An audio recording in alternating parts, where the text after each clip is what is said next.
So tutorial 5, it's about debugging.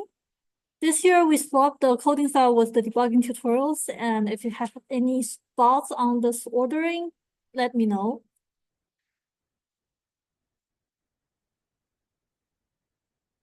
Debugging is twice as hard as writing the code in the first place. Therefore, if you write the code as cleverly as possible, you are by definition not smart enough to debug it. This is a code that we want to share with you. And this is why we will need the help from some debugging tools or debugging techniques. Why debugging matters? Because there will be bugs. Usually debugging and testing take at least 50% of the software development time, depending on your coding style, of course. But not just for software, for any complex system, like hardware design, like automobiles, like communications. For hardware design, debugging and testing usually take at least 70% of the development time. Debugging can be learned. You will learn to debug more and more effectively over time. The system is not magic. You can understand it, and you can understand your bug. When you're good at it, debugging can be deeply rewarding if it's driven by curiosity and creativity. And there's the satisfaction of understanding a bug's root cause. Today, we're going to cover 3 systematic approaches to debugging, 3 algorithms. I'll be showing you an interactive debugging demo that's also on the same function that we implemented in the last 2 tutorials. And at the end, we'll do a team debugging activity. First model is the infection model. And this model is built because software systems are causal. What causal means is that every state of the system is dependent on some previous state in the system. So this is dependent on time. So are many other types of systems that can be used for the infection model. If there is a faulty operation, it will cause an infection in some state of the program execution. But it won't be visible at the first place. Instead, it will spread through the program state until it results in an observed failure like crash, like printing out wrong value. And in this state, because your program state has been infected by a lot, it's hard to observe where is the faulty code.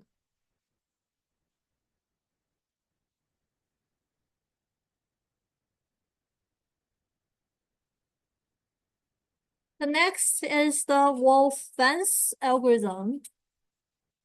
It's originated from the idea of how to find the wolf in Alaska.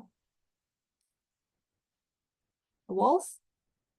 And we want to find the wolf by putting in fences.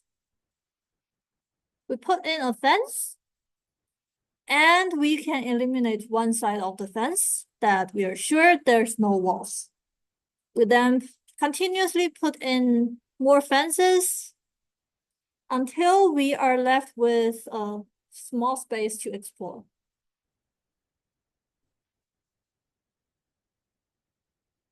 And similarly in your software,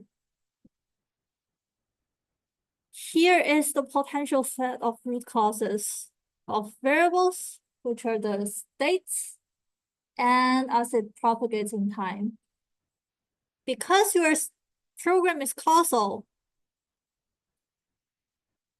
when you are seeing an observed failure, First thing is to put a fence in time where you are sure that there is no errors at this state.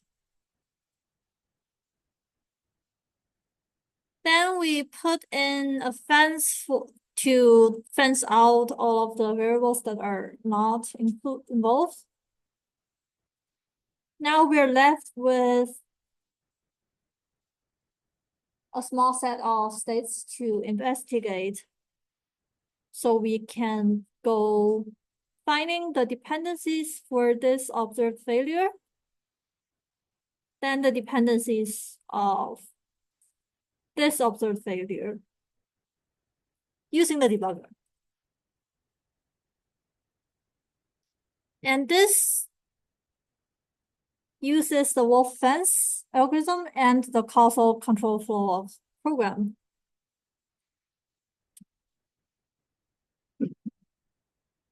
And this is how you debug in a lot of times. Another method is called the detective or scientific method, where we have 4 steps and we repeatedly use these 4 steps to investigate one error. We start from observe. We see from SCD out or SCD error, or we see that the program crashes. We then do a hypothesis of what do you think is the cause for this failure. Say if you see a select fault, then probably there's something wrong in the memory. This is the step of making scientific guesses. We then predict if your hypothesis is the case, what will happen. Then we use the prediction to perform a controlled experiment and to verify your hypothesis. If your hypothesis is verified, you can go change your code based on your hypothesis and run again. Observe, hypothesis, predict, experiment.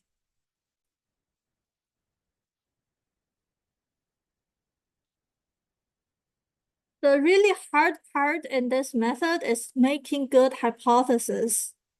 They have to be easily testable, quickly leads to the root cause. Maybe it takes several iterations, but it should quickly lead to the root cause. And this is a technique that improves greatly with experience.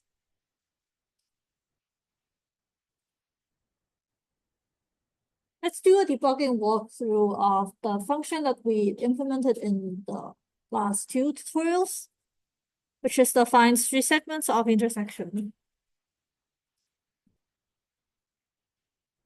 So recall we have this vector of vectors where we have a vector that goes from 0 to number of intersections minus 1. And for each intersection, it contains a vector of street segment IDs that's connected to this intersection. We load the code in this helper function of load intersection street segments. And we return from the global variable with the intersection ID here in O1 time. We have explicitly put a bug into this code. And let's go to the demo.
Yes, VNC is not working. Let me try another way.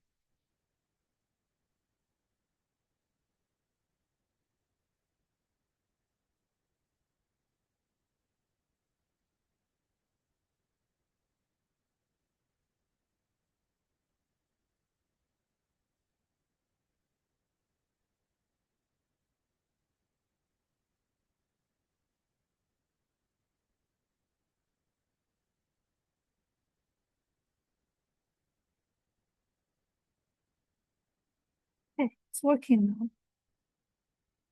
Oh,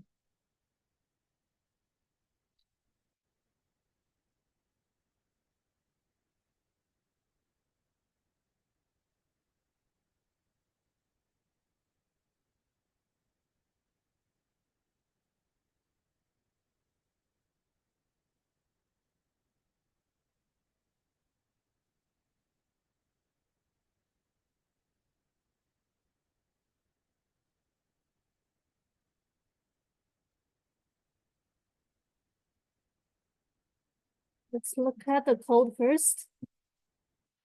As what I have just showed you, we have this one global variable. And watch out for the coding style. We're putting the coding style like this. We have a section of global variables commented, the section of helper function declarations, and the function definitions themselves. In load map, we are calling the helper function for load intersection street segments. Here is the loading function. And here is the actual find street segments of intersection functions. All the other functions are empty.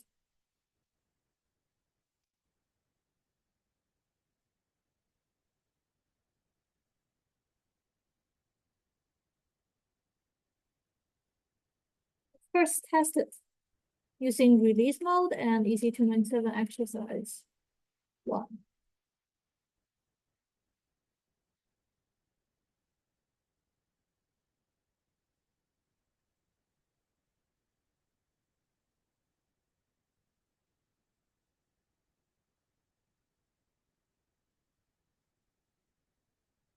Three of three failed.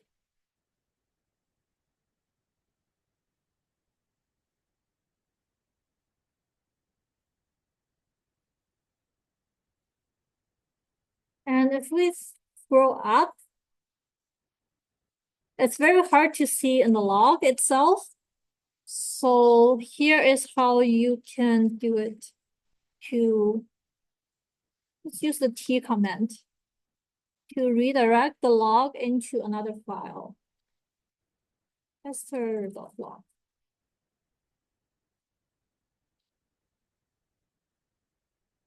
So this will still output the log. And the log is also written to this tester.log in here. So it's the same log as you would see. And let's search for intersection street segments. There's only one appearance of the intersection street segments. I'm using Vim, so I'm using the Vim command of slash and intersection. Yes. Yes, it's just a text file, so you can do it in any way you want. So there is one appearance of the intersection street segments saying unhandled exception has crashed. Now, that's not giving us anything. If you are fluent enough, you might notice that because this only appeared once, then probably it's because of some loading problem. But now, because it's not saying anything, let's do something else. Let's make with the debug check configuration. And we're making with debug check configuration because a crashing is most likely caused by some memory error. So let's check for memory.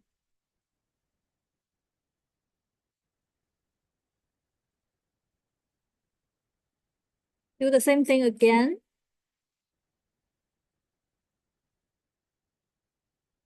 And in this case, because the log is going to be way longer than previously, the log file is really necessary. But actually in this case, because it terminates whenever it sees the crash, we can see it from here. So it says it's a vector, and in some vector function, it's a vector of int. There's an error of attempting to subscript container with out of bounds index 1, but container only holds one element. And this gives some hint, but still not much.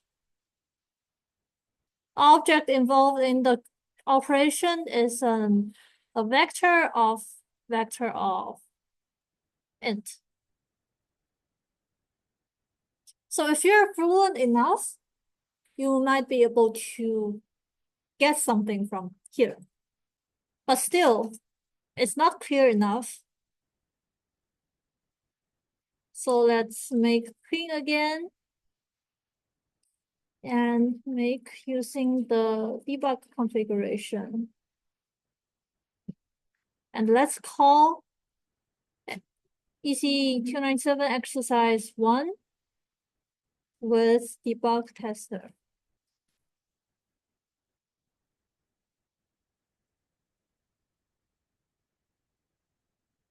And this is because we want to run Valgrind. So debug tester command will give you the Valgrind command here. What it's saying is to recompile the project using the unit test something configurations. To debug, you open the debugger in your IDE. To run Valgrind, you use the following command. And we can see the tester file appeared under tests. So now, because I only want to test for the intersection street segments tests, I'll delete the other two tests in the unit test file.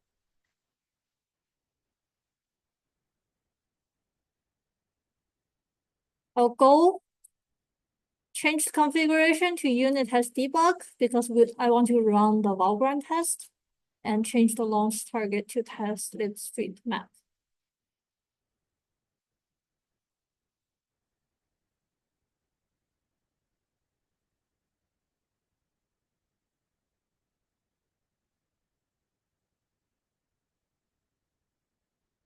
So compile finished.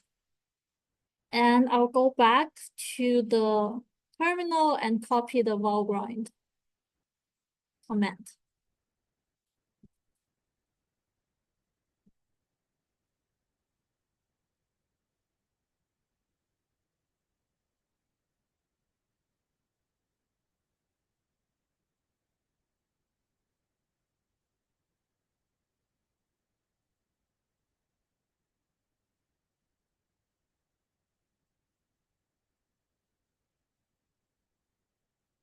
Valgrind, as we can see, is slow to launch, and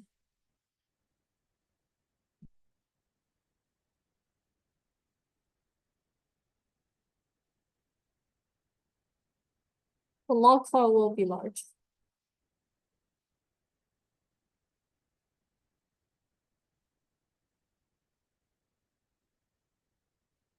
So it says there's no memory leaks.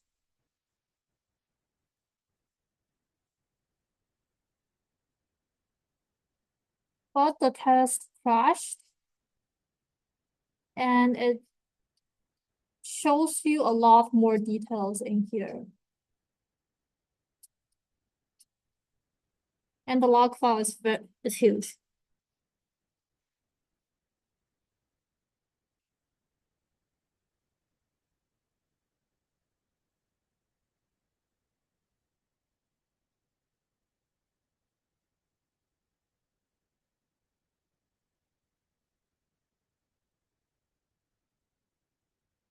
This is the command to key out all of the Valgrind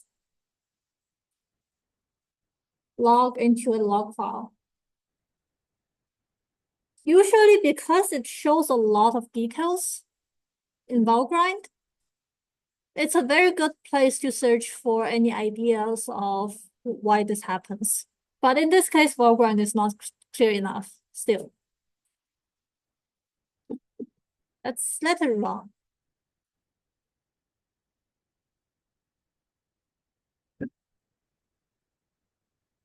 And let's see it in the debugger. What I want to do is that I didn't set any breakpoints in this case because I know that the test is going to crash. So I just directly run it. Then it will stop where the test crashed. And we can see in the call stack, the latest 3 are all in the C++ library, so we don't have to worry about those. Here is the code that we have wrote. And it crashed here. Remember, debug check told us that we're trying to access index 1 of some vector that only has one element. So in here, we're accessing intersection, which is 1. And that matches from what debug check is telling us. And for this vector, let's add a watch to see the size of this vector. Intersection street segments dot size.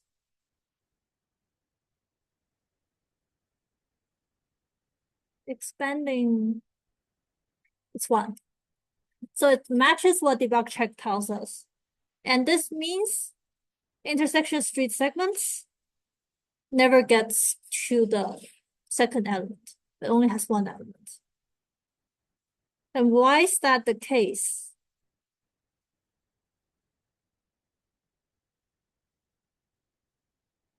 Let's set a breakpoint here.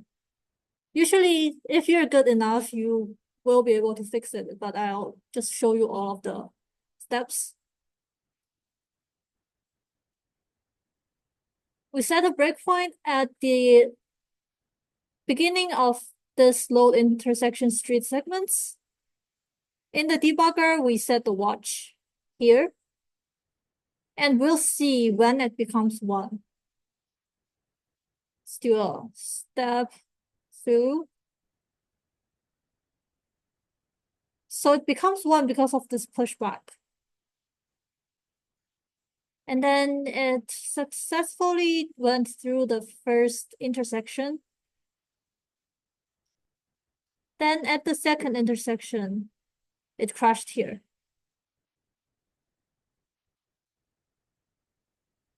So we're sure that because we're using a pushback instead of the resize. Now we have identified the cause of this bug, and let's fix it by using resize non-intersections. And we'll search for this variable because this variable is not used anywhere. We can delete it.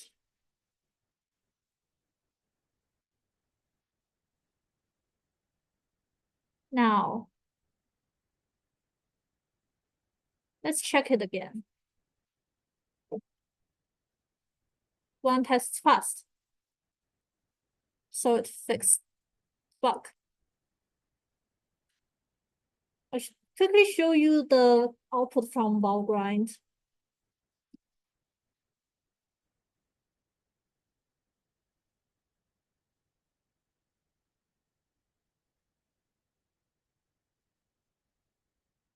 usually when we are looking at a long log, the first thing to look at is always the first error. And that tells you most of the things you need to know.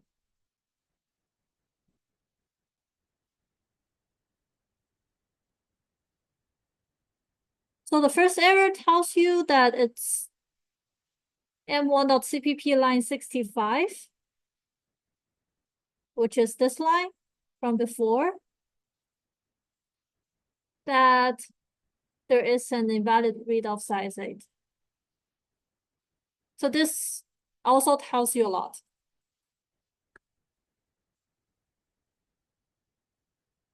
And let's make pin again and make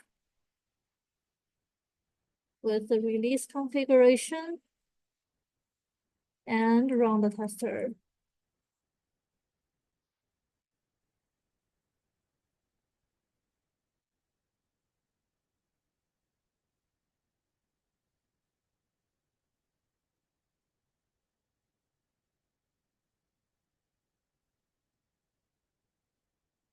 It's actually better to keep the T command whenever you're running tester because your log could get large. And you have something to look at when your log exceeds the limit of your terminal. So let's per.log.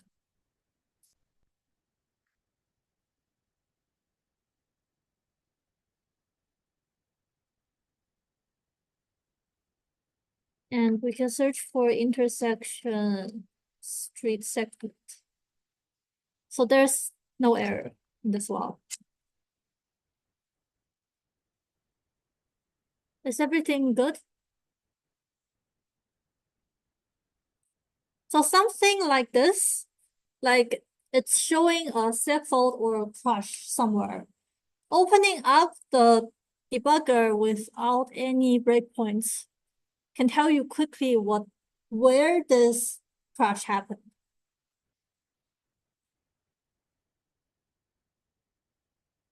Now,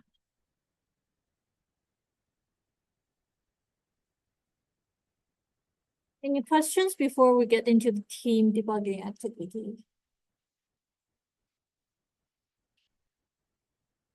So we'll give you this program called argsort. It will sort its command line arguments. Like if we are running argsort with 613, it will output 136. And here's the code. So we see inside main, we are doing something to read from the command line using argc and argv. We then call this shell sort function. And here's the shell sort function that should be sorting your vector. Then it outputs the vector.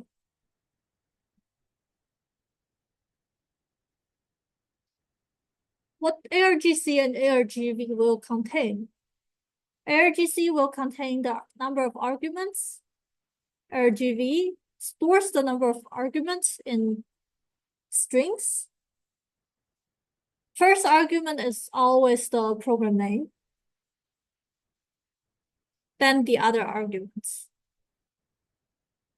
So if you have 613, there are 4 arguments. Let's go to this URL and let's break into teams and let's try to use these 3 models to fix all the bugs.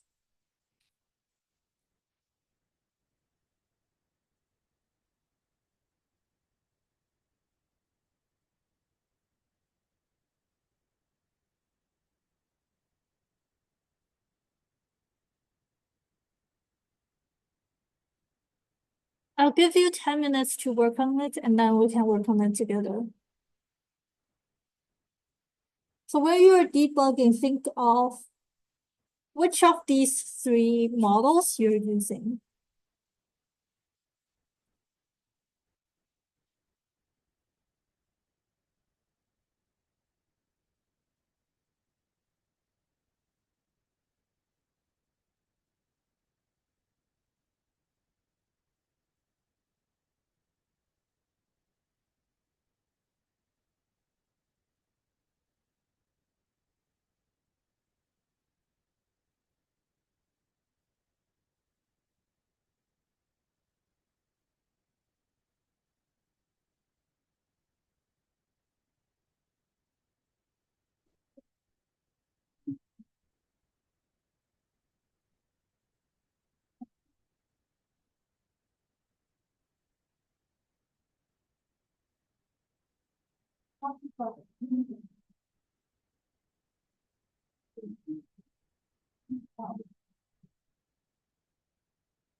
then when you're done with the test, just put it back to math. Yeah. Put it back to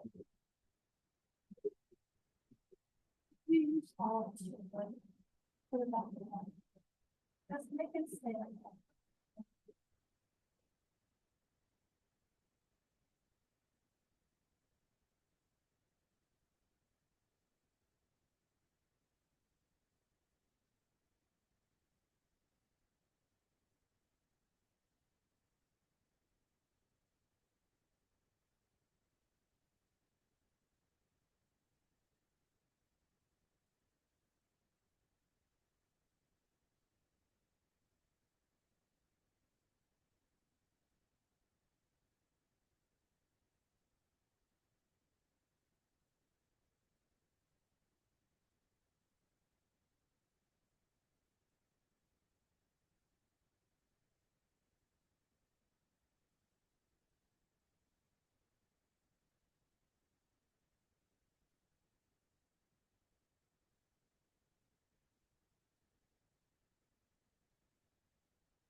One needs more time to debug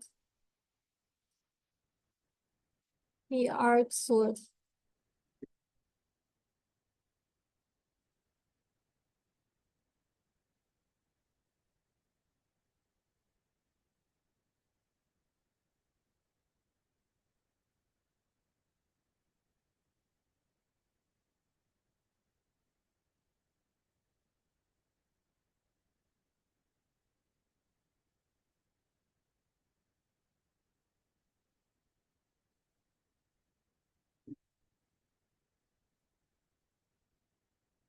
Can anyone tell me what's the first step?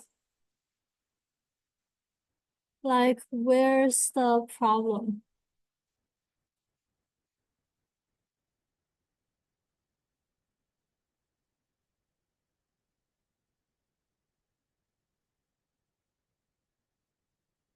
What do we do?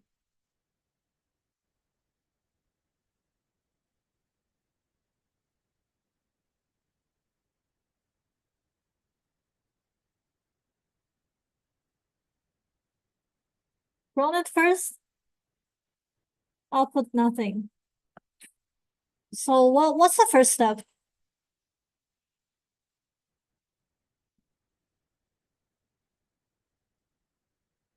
Hmm?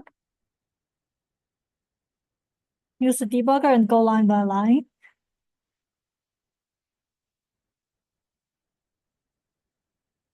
Any other ideas?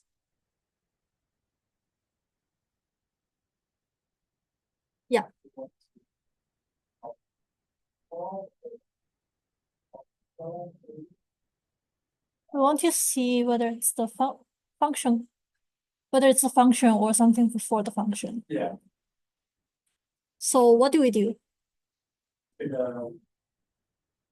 Well, you want to like after the function and maybe set like a breakpoint before the function call, then you can check like after that there. So check out that. So we put a breakpoint here. Yeah. We enter debug.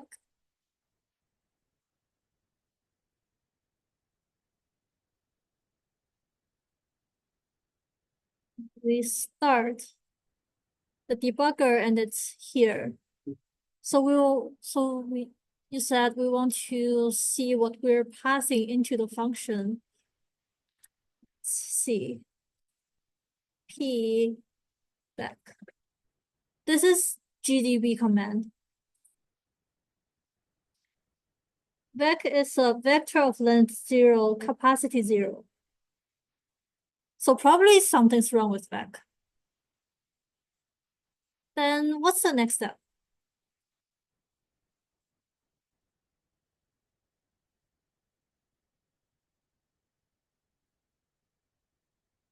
So what vec is a vector of length 0, and nothing is getting pushed back. So let's add stop, and I'll add vec dot pushback here.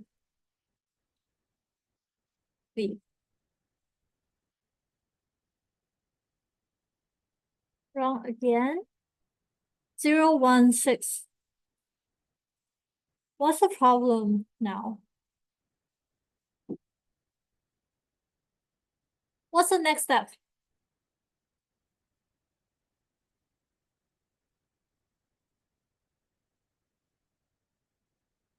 Let's do the same thing as before. We want to first make sure we're passing in something that's correct to the function. And let's print out vec. It's a vector of length 3, capacity 4, and it contains 0, 6, 1. But we're passing in 6, 1, 3. So still something's wrong with vec. How do we debug it? What's the next step?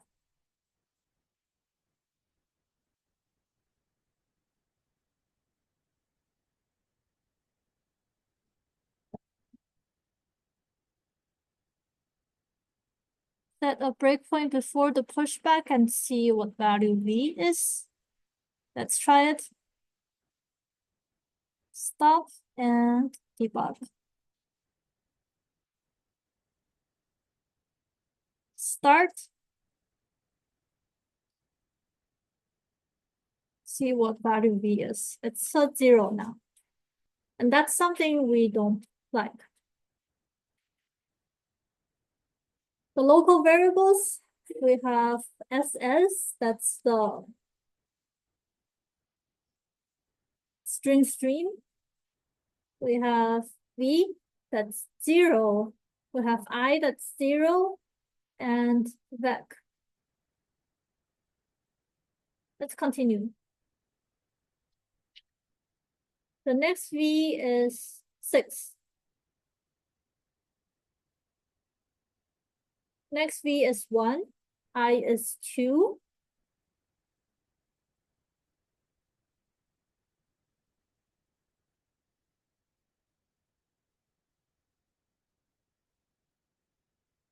And we are out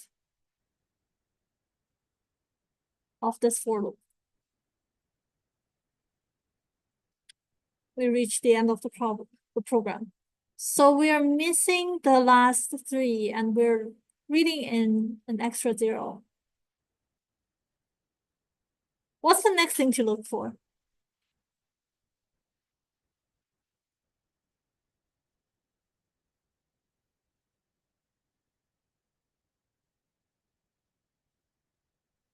So the 0 is clearly not right. Let's go to where the 0 is. So here's where 0 is. We want to check what ARGC is. ARGC is 4 for the program plus 3 arguments.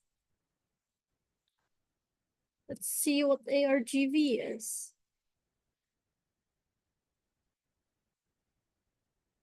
In this case, we are reading in ARGV I. I is 0. So let's see ARGV 0. It's a string of the program name. And we don't want that. Right. And we stop with I equals to 2. ARGV3 is the last 3. So we want to go from I equal to 1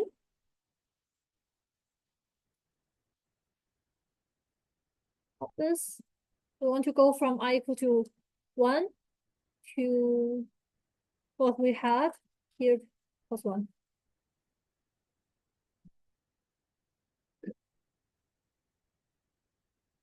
And we have 1, 3, 6. Now,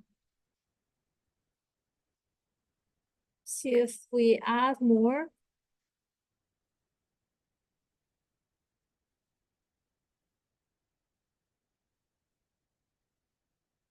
One, two, three, 4, 5, 6.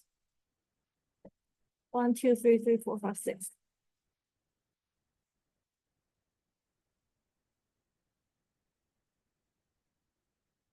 So now this program is correct. We have fixed all the bugs.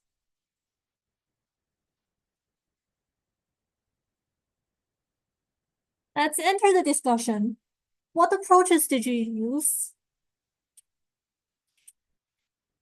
Did you carefully read all the code? Do you have to carefully read all the code? We didn't even read the sort function. And it turned out that the sort function, even if it's written in a very confusing way, it's actually correct. Read through all the code or stepping through all the code is not the most efficient approach. We want to get to the bug itself quickly. Did we use wolf fence at any point? What did we fence?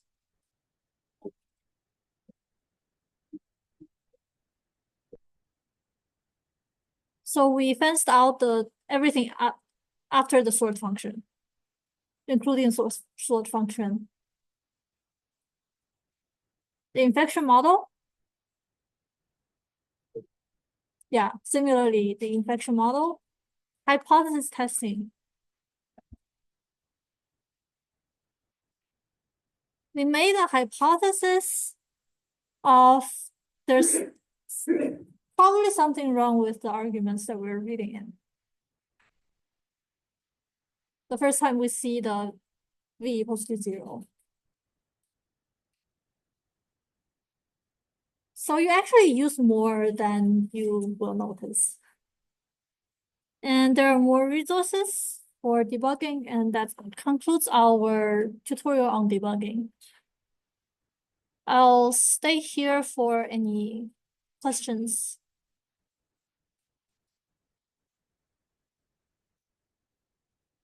Thank you for coming.